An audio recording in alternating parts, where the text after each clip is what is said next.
दायक एक छोटी सी कहानी। एक मेजर के नेतृत्व में 15 जवानों की एक टुकड़ी हिमालय के रास्ते पर थी। बेतहाशा ठंड में मेजर ने सोचा कि अगर उन्हें यहाँ एक कप चाय मिल जाती तो आगे बढ़ने की ताकत आ जाती। लेकिन रात का समय था, आसपास कोई बस्ती भी नहीं थी। लगभग 1 घंटे की चढ़ाई के पश्चात उन्हें एक जर्जर चाय की दुकान दिखाई दी, लेकिन अफसोस उस पर भी ताला लगा था। भूख और थकान की तीव्रता के चलते जवानों ने आग्रह पर मेजर साहब दुकान का ताला तोड़वाने को राजी हो गया। खैर, ताला तोड़ा गया तो अंदर उन्हें चाय बनाने का सभी सामान मिल गया। जवानों ने चाय बनाई, साथ वहां रखे बिस्किट आदि खाकर खुद को राहत दी। थकान से उबरने के पश्चात सभी आगे बढ़ने की तैयारी करने लगे, लेकिन मेजर साहब को यूं चोरों की तरह दुकान का ताला तोड़ने के कारण आत्मग्लानि हो रही थी। उन्होंने अपने पर्स में से 1000 का नोट निकाला और चीनी के डिब्बे के नीचे दबाकर रख दिया तथा दुकान का शटर ठीक से बंद करवाकर आगे बढ़ गए। 3 महीने की समाप्ति पर इस टुकड़ी के सभी 15 जवान सकुशल अपने मेजर के नेतृत्व में उसी रास्ते से वापस आ रहे थे। रास्ते में उसी चाय की दुकान को खुला देखकर वहां विश्राम करने के लिए रुक गए। उस दुकान का मालिक एक बूढ़ा चाय वाला था, जो एक साथ इतने ग्राहक देखकर खुश हो गया और उनके लिए चाय बनाने लगा। चाय की चुस्कियों और बिस्कुटों के बीच वो बूढ़े चाय वाले से उसके जीवन के अनुभव पूछने लगे, खास तौर पर इतने बीहड़ में दुकान चलाने के बारे में।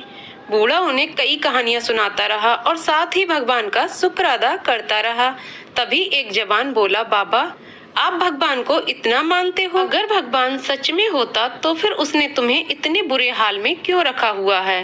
बाबा बोला, नहीं साहब, ऐसा नहीं कहते भगवान के बारे में। भगवान तो है और सच में है, मैंने देखा है। आखिरी वाक्य सुनकर सभी जवान कौतूहल से बूढ़े की ओर देखने लगे।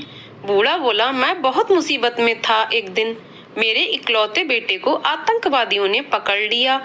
उन्होंने उसे बहुत मारा पीटा, लेकिन उसके पास कोई जानकारी नहीं थी, इसलिए उन्होंने उसे मार पीट कर छोड़ दिया। मैं दुकान बंद करके उसे हॉस्पिटल ले गया। मैं बहुत तंगी में था साहब, और आतंकवादियों के डर से किसी ने उधार भी नहीं दिया। मेरे पास दवाइयों के पैसे भी नहीं थे और मुझे कोई उम्मीद भी नजर नहीं आती थी। उस रात साहब मैं बहुत रोया और मैंने भगवान से प्रार्थना की और मदद मांगी, और साहब उस रात भगवान मेरी दुकान में खुद आए। मैं सुबह अपनी दुकान पर पहुंचा, ताला टूटा देख मुझे भगवान है साहब, भगवान तो हैं। बूढ़ा फिर अपने आप में बड़बड़ाया। भगवान के होने का आत्मविश्वास उसकी आंखों में साफ चमक रहा था। ये सुनकर वहां सन्नाटा छा गया। 15 जोड़ी आंखें मेजर की तरफ देख रही थीं, जिसकी आंख में उन्हें अपने लिए स्पष्ट आदेश था, चुप रहो। मेजर साहब उठे, चाय का बिल अदा किया और बूढ़े चाय वाले को गले लगाते हुए बोले, हाँ बाबा, मैं जानता हूँ भगवान है और तुम्हारी चाय भी शानदार थी। और उस दिन 15 जोड़ी आंखों ने पहली बार मेजर की आंखों में चमकते पानी के दुर्लभ दृश्य का साक्ष्य किया। और सच्चाई यही है कि भगवान तुम्हें कब किसी का भगवान बनाकर कहीं भेज दे, ये तुम खुद भी नहीं जानते। कुपवाड़ा सेक्टर में घटित एक जवान द्वारा शेयर की गई सच्ची घटना, जम्मू एवं कश्मीर, भारत। तो दोस्तों, आपको कहानी कैसी लगी कमेंट करके जरूर बताइएगा। कहानी पसंद आई हो तो वीडियो को लाइक शेयर करें और चैनल को सब्सक्राइब करें। वीडियो को पूरा देखने के लिए बहुत बहुत धन्यवाद दोस्तों।